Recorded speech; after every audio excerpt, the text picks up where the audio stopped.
Hey guys, tonight we drift back gently lazily over the still waters of Lake Texcoco. The air is hazy, early morning fog curling around the edges of your vision.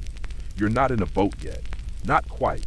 You're hovering just above the surface, toes skimming through cool mist, watching faint ripples spread out like secrets whispered across the lake.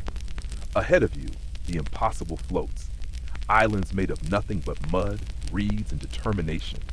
These aren't natural islands. You're looking at Chinampas, floating gardens built by Aztec hands in the shallow lake beds around Tenochtitlan. At first glance, you might think it's just a swampy mess, a few sticks, some soggy leaves, but give it a moment. Let your eyes adjust to the slowness of it all. Ducks drift between the raised plots.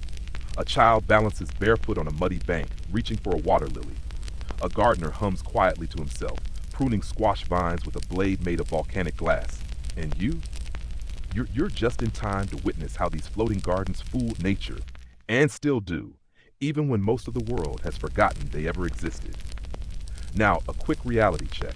If you were actually here, there's a decent chance you'd be sunburnt, bug-bitten, and ankle-deep in very questionable fertilizer before lunch. So, before you get comfortable, take a moment to like the video and subscribe, but only if you genuinely enjoy what I do here. And hey, drop your location and local time in the comments. I love seeing where you're all listening from. Now, dim the lights, maybe turn on a fan for that soft background hum, and let's ease into tonight's journey together. You glide past a heron stalking tiny fish in the shallows. The bird pauses to glare at you with aristocratic disdain. Classic heron. You drift slowly toward a long green lane where reed mats and bundles of earth float so convincingly they seem like solid ground. In fact, some are. The Chinampas don't float freely like rafts anymore. They're tethered to the lake bed by carefully planted trees, anchored like sleepy sea turtles with roots in both worlds. Historians still argue whether the Aztecs were the first to develop this style of agriculture, or if they inherited it from earlier lake cultures, like the Xochimilca. What is agreed upon is that by the time Tenochtitlan rose to power, these Chinampas were producing thousands of tons of food, quietly, steadily, like photosynthesizing machines disguised as gardens. Now, breathe that in for a second. Floating gardens, not metaphorically floating, literally. And they didn't just grow corn. These plots were masterpieces of efficiency. Beans, chili peppers, amaranth, squash, even medicinal herbs grew in rotations, layered according to their root depth and thirstiness. Every square meter was used, reused, and then reused again, all while surrounded by gently lapping water. A light breeze picks up, sending a patch of reeds shivering like they've just heard gossip. You glide between two Chinampas, brushing past flowering tomato vines that hang like lazy chandeliers. The air smells like wet earth and something green and bitter, possibly the scent of a crushed marigold, or possibly your sandals melting in ancient compost. Somewhere off to the left, a low-pitched voice chants a farming calendar. It's an old Aztec mnemonic, a way to remember which crops to plant after which. You can't understand the words, but the rhythm stays with you, like the sound of water tapping the bottom of a canoe. Here's a quirky fact for you. Some Chinampas were used solely for flowers, not food. And not just for decoration. Marigolds were thought to guide spirits during rituals, and certain blooms were believed to keep pests away. Practical magic, you might say. You round a bend, and there's a platform made entirely of bundled reeds and soil, stacked neatly like lasagna. A gardener, waist-deep in muck, is patting down a new layer with calloused hands. He hums a tune that sounds suspiciously like the melody to Happy Birthday. But maybe that's just coincidence. Or maybe birthdays are universal, even when they're ancient and muddy. You crouch down beside the platform, pressing your palm into the damp surface. It's cool, rich, spongy. If soil could purr, this one would. It feels alive. And not just from the wriggling things below the surface, which, to be clear, you are definitely not going to look at right now. Some sources claim the Aztecs could get up to 7 harvests a year from a single Chinampa. Others say that's optimistic. Either way, their productivity baffled the Spanish, who were more used to wheat fields than floating vegetable carpets. One conquistador supposedly remarked that the gardens looked like pieces of paradise, though he may have said it while trying not to step into goose droppings. Remember this, these gardens weren't just pretty, they were survival. The city of Tenochtitlan sat in the middle of a lake, and its people needed food. Fast, reliable, self-renewing food. With war, ceremony, and governance taking up energy elsewhere, Chinampa farmers became unsung heroes. Quietly, while no one looked, they fed an empire. You begin to slow your pace. The water flattens into a glassy stillness. A frog croaks unseen. Somewhere, a paddle dips into the lake, sending out slow concentric ripples like echoes from another age. You step onto one of the older Chinampas now, your feet sinking just a little into the springy surface. It creaks softly, not unlike an old wooden floor that knows too much. The path ahead narrows, bordered by walls of cornstalks taller than you. Their long green blades whisper as you brush past, and the scent, warm, vegetal, almost buttery, fills the air. The sun is up now, though only barely. Its gold spills across the surface of Lake Texcoco, shimmering against the damp reeds and the black volcanic soil packed into every crevice of the floating plots. Here, on this strange patchwork of artificial islands, farming is less a profession and more an act of daily engineering. You pause to watch a group of workers lash reeds together near the shore. They're assembling a new base for a Chinampa, the very beginning of the floating garden life cycle. The first step is simple in theory, messy in practice. Bundle up dried reeds into long rafts, then stake them into place using straight-cut wooden posts. These stakes often come from willow saplings, selected for their tendency to grow roots quickly and become permanent parts of the structure. It's like planting a fence and ending up with a treehouse. Mud is the magic ingredient here. Workers use canoes to dredge up dark, nutrient-rich sediment from the lake bottom, thick stuff that squelches and burbles like it's annoyed to be disturbed. They layer this onto the reed bases, forming compact, elevated rows wide enough to plant crops, but narrow enough to allow water access on both sides. The whole thing slowly becomes more solid, more garden, less raft. Historians still debate the exact origin of the Chinampa technique. Some say it began with the Xochimilca, an ethnic group in the region, long before the Aztecs claimed dominance. Others argue it was a collective innovation, born out of necessity, perfected by generations of trial, error, and wet ankles. Either way, by the 14th century, the method had reached near perfection. There's a trick to it, though. These islands don't just float on the surface. They hover between stability and motion, like a good hammock or a bad decision. Once enough mud and organic matter accumulate, the Chinampa becomes semi-permanent. With willow trees planted at the corners, their roots bind the layers together. Over time, the trees grow into gnarled sentinels, holding the garden in place with green fingers and decades of quiet patience. You walk past one now. Its bark is mottled, shaggy with age, and its roots spread out into the water like the legs of a sleeping spider. You sit beneath its branches and listen to the gentle creak of a gardener's canoe brushing by. Speaking of canoes, you watch as one slides by silently, guided by a woman using a long wooden pole. She's transporting seedlings, tiny green shoots nestled in hand-woven mats of lake muck and mulch. The seedlings will be planted within the next hour. Aztec farmers didn't just wait for the right season. They manipulated their microclimates, using canals to regulate heat, moisture, and pests. Here's a curious tidbit. The Aztecs used chili pepper smoke as a kind of pesticide. If aphids got too cozy, farmers might burn dried chilies at the edge of a plot. The resulting smoke, eye-watering, throat-clenching, and almost certainly effective, would drive pests away without the need for modern sprays. It also probably cleared anyone's sinuses within a 10-mile radius. As you wander deeper, you notice the sheer geometry of it all. The Chinampas are laid out in precise rectangles, separated by narrow canals just wide enough for one canoe to glide through at a time. This isn't haphazard farming. This is architectural agriculture, an aquatic city grid devoted to corn and beans instead of cobblestone and horse traffic. Some modern scholars argue whether the entire system qualifies as floating. Technically, most Chinampas rest on the lake bed, stabilized by years of buildup and vegetation. But to a tired farmer paddling home at dusk, the illusion of floating persists, and maybe that's enough. A boy calls out across the water, warning his younger brother not to step too far onto the new section. It's still soft, still remembering that it used to be lake. The younger one laughs and stomps anyway, disappearing up to his knees in enthusiastic defiance. His mother does not look amused. You lean down and touch the soil again. It's warm now, drier on the surface, but still moist beneath. Worms wriggle lazily through it, unbothered by your presence. The fertility here is staggering.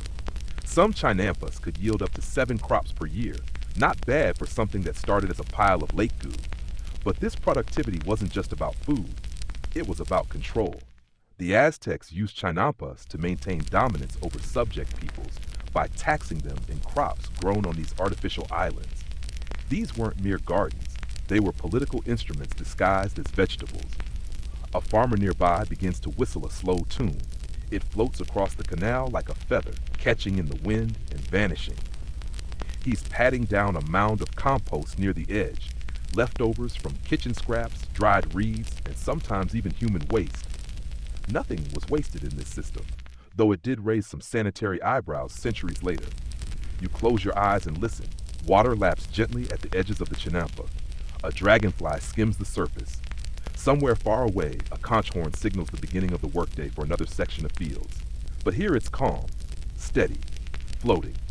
You settle into a canoe, feeling the gentle rise and fall as it glides between the chinampas.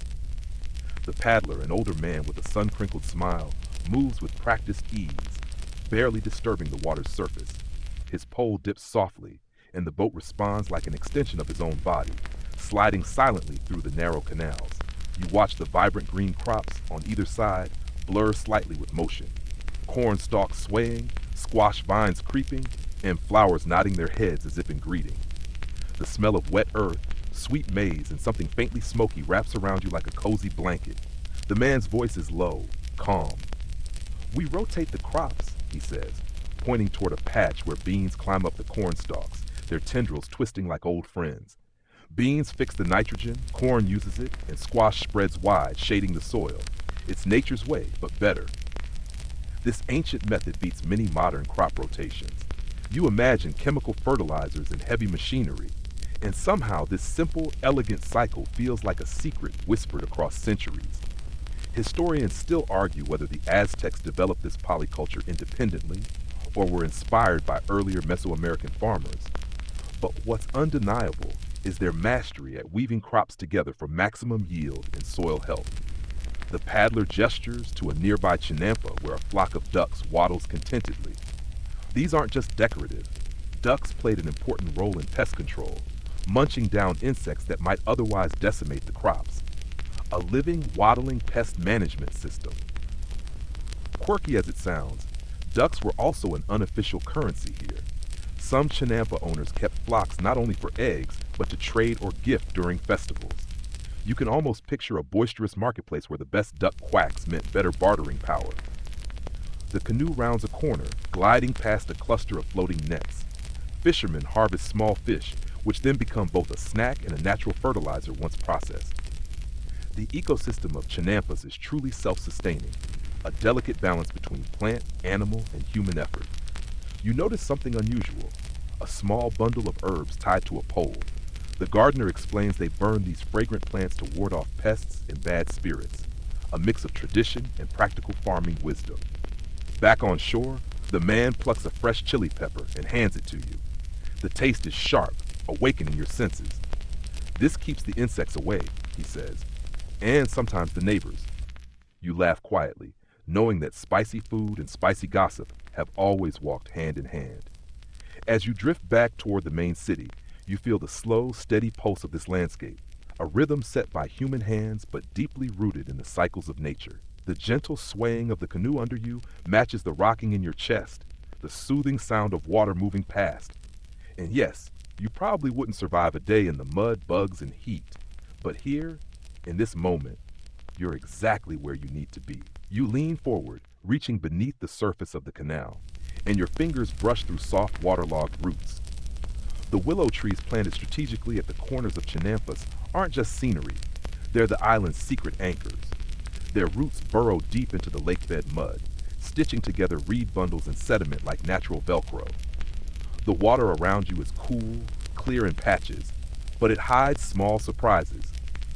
A wriggling leech slips between your fingers, unwelcome but part of the ecosystem's balance. You pull back, amused but wary. You've heard that Aztec farmers accepted these little nuisances as part of the bargain. Those willow roots do more than hold soil. They also stabilize the chinampa during storms, keeping it from drifting away or breaking apart. Their shade helps cool the soil, preventing crops from overheating under the fierce sun. Imagine a tree quietly working to keep a garden afloat, both literally and figuratively. Historians still argue whether the willow trees were deliberately planted or whether farmers simply took advantage of their natural tendency to root in wet soil. Either way, they became indispensable caretakers of the floating fields. You look closer and spot frogs perched on lily pads, watching you with bulging eyes. These aren't ordinary frogs. They were considered sacred, symbols of fertility and renewal. Their presence also kept insect populations in check, creating a natural pesticide far gentler than any chemical spray. You recall earlier that chili smoke pest control trick. Between frogs and chilies, the Aztecs crafted an eco-friendly pest management system long before organic became trendy. You imagine the farmer sitting beneath one of these willows after a long day, listening to the croaks and the gentle lap of water, feeling the cool shade on his neck. It's a quiet partnership between man and nature, woven through roots, reeds, and mud. Near the shore, a willow's branches dip into the water, shimmering like green tentacles. You remember a tale you once heard, that the trees sometimes moved overnight, shifting slightly to hold the chinampas tighter. Probably a myth, but one that fits the quiet magic of this place. You brush off the leech encounter and peer into the water again. The muddy bottom is littered with ancient pottery shards, perhaps discarded by long-gone gardeners. These fragments add minerals to the soil, further enriching it. You dip a finger in the water and taste the faint earthiness. This lake is salty, brackish, and layered with centuries of stories beneath its surface. The willow roots, the frogs, the mud, the plants, they all combine to create a living, breathing system of agriculture that was part science, part ritual, and all heart. If you listen carefully, you might just hear the whispers of gardeners past, murmuring beneath the surface, like the slow murmur of the water itself. The sun climbs higher, and you find yourself lingering near a pile of compost, its rich, earthy aroma mingling with the subtle scent of damp reeds. Compost here isn't just leftovers tossed aside. It's the lifeblood of these floating gardens. You lean in to watch as a gardener kneels beside the mound, carefully layering kitchen scraps, dried leaves, and other organic matter. This pile will feed the chinampas for months, turning waste into gold. Now, before your mind wanders too far, yes, human waste was part of this process. You might wrinkle your nose, but in a system designed to conserve every nutrient, the Aztecs had little choice. Toilets were often simple canoes or platforms on the water, and what was flushed away became fertilizer after a careful composting process. Think of it as an ancient eco-cycle, gross to us, but incredibly efficient then. Historians still argue about how widespread the use of human waste was among chinampa farmers. Some believe it was common, others suggest it was limited to specific areas or social classes. What's clear is that Aztec farming embraced recycling centuries before it became a buzzword. You picture the gardeners, sleeves rolled up, wading through the muck, their hands black with soil and something else. They must have developed a thick skin, both literally and figuratively, to the smell and the mess. You try not to imagine what that might have meant for their social life. Nearby, a canoe floats silently. Its occupant is perched comfortably on a wooden crate, engrossed in a small notebook made from bark.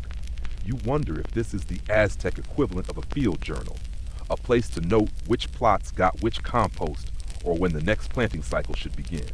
No smartphones here, just ink and quiet observation.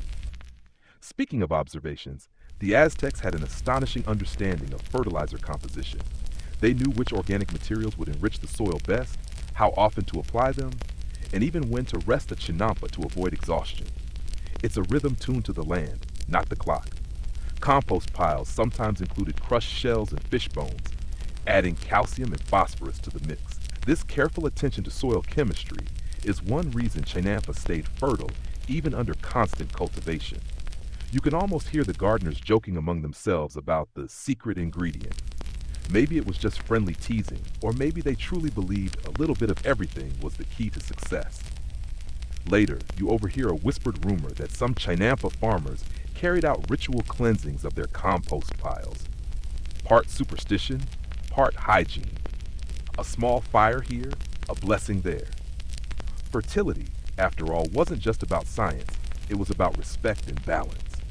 So next time you plant a garden or toss scraps into your compost bin, remember that thousands of years ago, floating islands thrived on a mix of human ingenuity, patience, and, well, a few unspeakable contributions. And if you feel the urge to visit a floating toilet now, maybe hold off just a moment longer.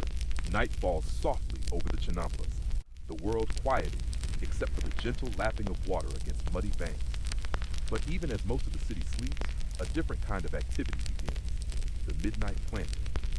You follow a shadowy figure slipping silently between plots, eyes adjusted to moonlight and stars flickering overhead. Planting at night might seem odd, but the Aztecs knew the benefit of cooler temperatures and less exposure to daytime pests. You tread carefully, stepping over tangled roots and low-growing herbs. The air is thick with the scent of damp earth and crushed leaves. Somewhere nearby, a coyote howls softly, breaking the night's calm and reminding you that nature's rules still apply here. The workers move with practiced ease, planting maize kernels into neat rows with fingers that know the soil's secrets. They whisper to each other, exchanging jokes and warnings, some about the coyote's nightly visits, others about the gods watching from the stars. You catch a few words in Nahuatl, the language of the Aztec, rich and fluid like the water around you. Historians still debate how much ceremonial importance these nocturnal plantings had. Were they practical efforts adapted to the environment, or did they carry symbolic weight, rituals meant to invite blessings from Tlaloc, the rain god, or perhaps protect crops from dark forces?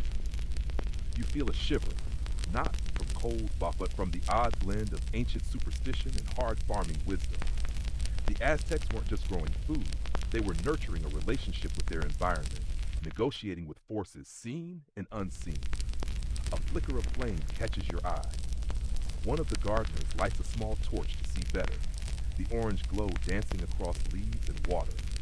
You notice the shadows it casts, elongated, ghostly figures stretching and bending in the moonlight.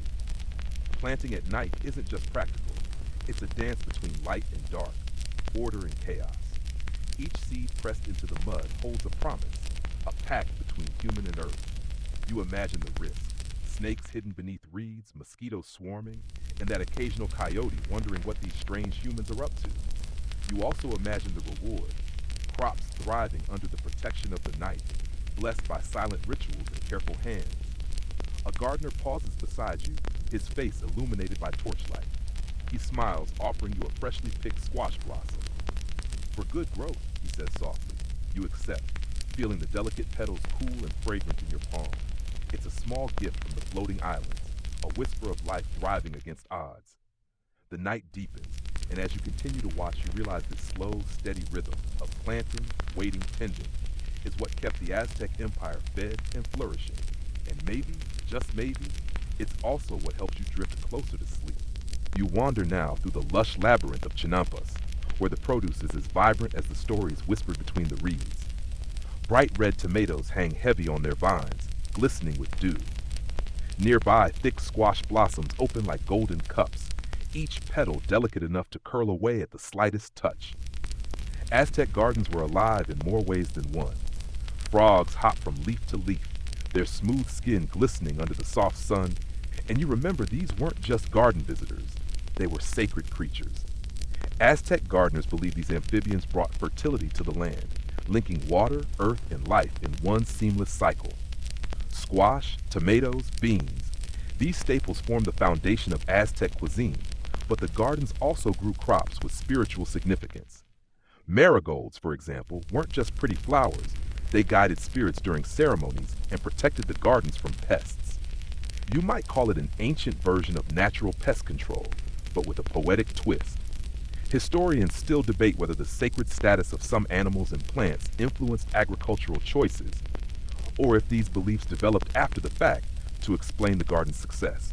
Either way, the blending of the practical and the mystical is unmistakable. As you step carefully along narrow paths of packed mud, you notice a small toad watching you with wise, unblinking eyes. You wonder if it judges your gardening skills. Probably not. It's far more interested in the insects buzzing nearby. The Aztec salad you imagine wouldn't just be a simple mix of lettuce and tomatoes. It might include amaranth seeds, chili peppers, squash flowers, and maybe a drizzle of honey. The flavors would be bold, fresh, and layered with the earthiness of their floating home. You pause to pick a ripe chili, the skin taut and shiny. It burns your fingers just a little, an aromatic reminder that Aztec food never shied away from heat. In fact, chili peppers were so important that some Chinampas specialized in growing them, carefully tended by farmers who passed down secret cultivation tips through generations. Nearby, a tiny frog leaps into the water with a soft splash. You chuckle quietly. It's as if the creature knows it plays a starring role in this garden drama. The Aztecs were master gardeners who understood biodiversity before the term existed. By combining crops, flowers, and animals, they created resilient ecosystems that could withstand pests, drought, and flood. And that's what keeps you marveling as you drift slowly onward, how the practical, the sacred, and the everyday wove together into a living tapestry of life. You find yourself gently plucking marigolds, their bright orange petals soft between your fingers.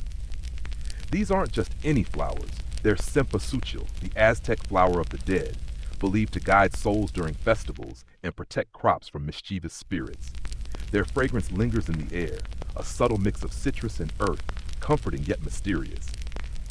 But these flowers weren't just for ceremonies. They played a practical role too, warding off pests that threatened the precious crops. The Aztecs, it seems, had a knack for blending spiritual beliefs with agricultural know-how, a duality that's both fascinating and a bit poetic. You notice the faint hum of bees buzzing lazily from blossom to blossom. Pollination was a quiet but crucial part of the garden's success, though historians still argue how much the Aztecs intentionally fostered bee populations versus simply benefiting from wild insects. While picking flowers, you hear distant drums and understand that this gardening is not separate from the larger world of Aztec life. It's deeply connected to warfare, politics, and ritual. Flower wars, those ritualized battles fought to capture prisoners for sacrifice, were linked to the symbolic power of these blooms. Marigolds were offered to gods before battles, and their petals scattered on the ground were thought to ensure victory and fertility. It's a strange but fitting intersection. Flowers blooming amid conflict, beauty intertwined with bloodshed. You feel the petals between your fingers again, soft and vivid, imagining warriors picking them before heading into battle, praying for luck while clutching their obsidian blades. Nearby, a gardener tends a patch of flawless blossoms, trimming and arranging them with care. He debates softly with a priest about whether the gods prefer perfect symmetry in offerings or if a regular beauty holds more meaning. You smile to yourself, amused by the ancient version of, does it have to be Instagram perfect? The gardener laughs, shaking his head, and says, the gods probably just want us to try. This balance between order and imperfection, belief and practice, forms the heart of Chinampa gardening, a dance as delicate as the petals themselves. As you release the marigolds back onto the earth, you feel a connection to those gardeners, their hopes, their fears, and their stubborn joy in coaxing life from floating mud.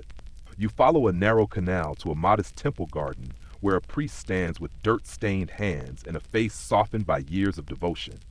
He is no distant, aloof figure. Instead, he looks every bit like a gardener, cradling seedlings as though they were sacred relics. His robes are simple, but his eyes twinkle with a knowing light. This man tends the garden not just for food, but for spirit. He blesses seeds before planting, chanting quiet prayers that ripple through the still air like mist. To him, the arrangement of crops matters, not just for yield, but for pleasing the gods. Symmetry, balance, and harmony are as crucial as sunlight and water. Historians still debate whether these ritual blessings truly influenced crop success or served more to align the community's faith with daily toil. But the priest's presence reminds you that Aztec agriculture was never just a matter of survival. It was deeply woven with religion.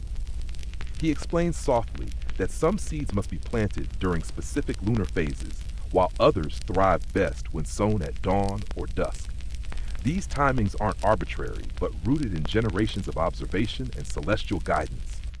You watch as he gently presses a seed into the dark soil, whispering, May you grow straight and strong, nourished by earth and sky. There's a peculiar reverence in his touch, like he's cradling the future itself in his palms. Around the temple garden, symmetrical rows of maize and beans stretch out, their neatness almost unnerving in its precision. The priest chuckles and admits that some gardeners grumble about these strict patterns, preferring wild abundance over perfect order. But in the temple, order reigns supreme. This tension between wild nature and human control reflects broader Aztec philosophy. Respect the chaos, but impose order where you can. The priest invites you to taste a rare fruit from the garden, a small, sweet cactus pear.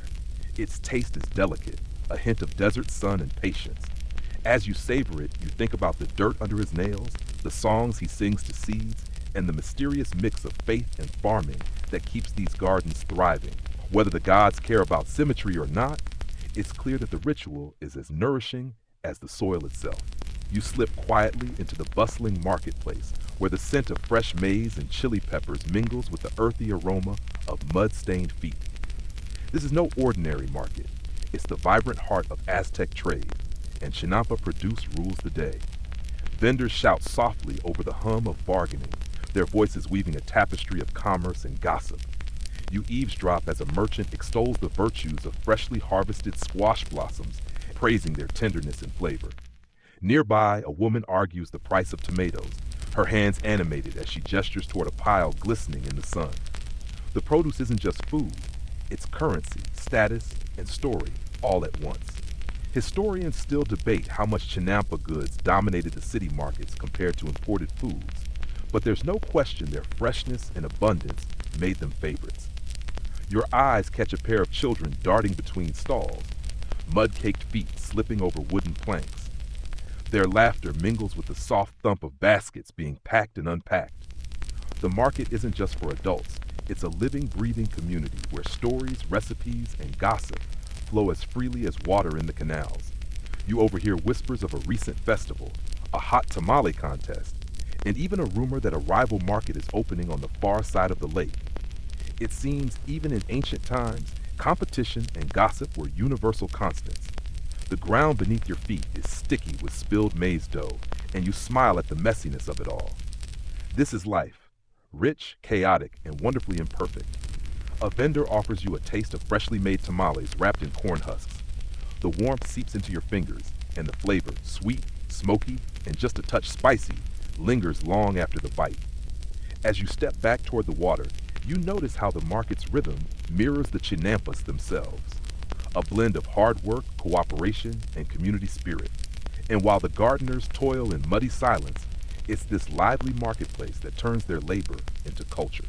You trail behind a group of eager apprentices as they trek through the maze of Chinampas, their feet muddy and their eyes wide with curiosity.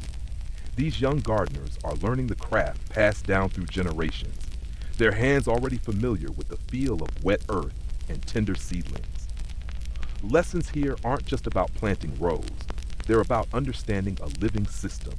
You watch as a teacher demonstrates how to measure spacing between maize stalks using hand spans, turning agricultural science into something tactile and immediate. Math lessons come disguised as fieldwork. The students count kernel rows, estimate yields, and calculate water needs, all from observing the patterns etched into the soil and water. Historians still debate how formalized these apprenticeships were. Some argue they resembled informal family traditions, while others suggest more structured schools existed, especially near temples. As you observe, a student carefully places a fish trap in the canal, explaining how the trapped fish fertilized the Chinampa soil once processed. The integration of aquatic life into farming is a marvel of early ecological engineering. Laughter breaks out when a boy accidentally splashes mud onto his friend, and the serious tone softens. Gardening here blends discipline with play, respect with camaraderie. The teacher reminds the group of the importance of patience. The crops take time, and so does mastery. You imagine these apprentices growing into gardeners who will quietly sustain empires while the world above fights wars and builds monuments.